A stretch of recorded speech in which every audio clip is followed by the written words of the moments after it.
Lesser the burden. अब NCF में कहा गया है कि बच्चे शिक्षा बिना बोझ के, जो एक रिपोर्ट थी 1992 की, प्रोफेसर यशपाल के द्वारा दी गई, उसमें बर्डन को कम करने की बात की गई है, बच्चे पे बोझ को कम करने की बात की गई है। बच्चे से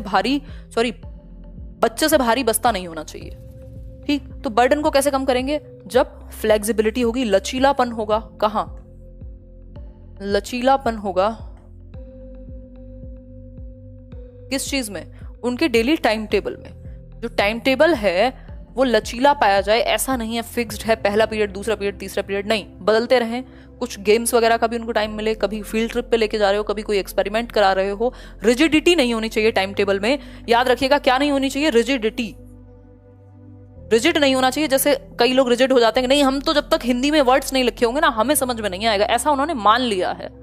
ऐसा है नहीं, इंसान चाहे तो क्या समझ में नहीं आएगा, है ना। जब मैं यहां से कोशिश कर रही हूं, आप क्यों नहीं कर सकते 2 कदम बढ़ने की कोशिश? ठीक। और रिजिडिटी का मतलब है आप बिल्कुल सूख के लक्कड़ हो गए हैं, अब आप में परिवर्तन की कोई संभावना नहीं बची है। रिजिडिटी नहीं, फ्लेक्सिबिलिटी, लचीलापन होना चाहिए टाइम टेबल में, थोड़ा ऊपर नीचे चल सकता है।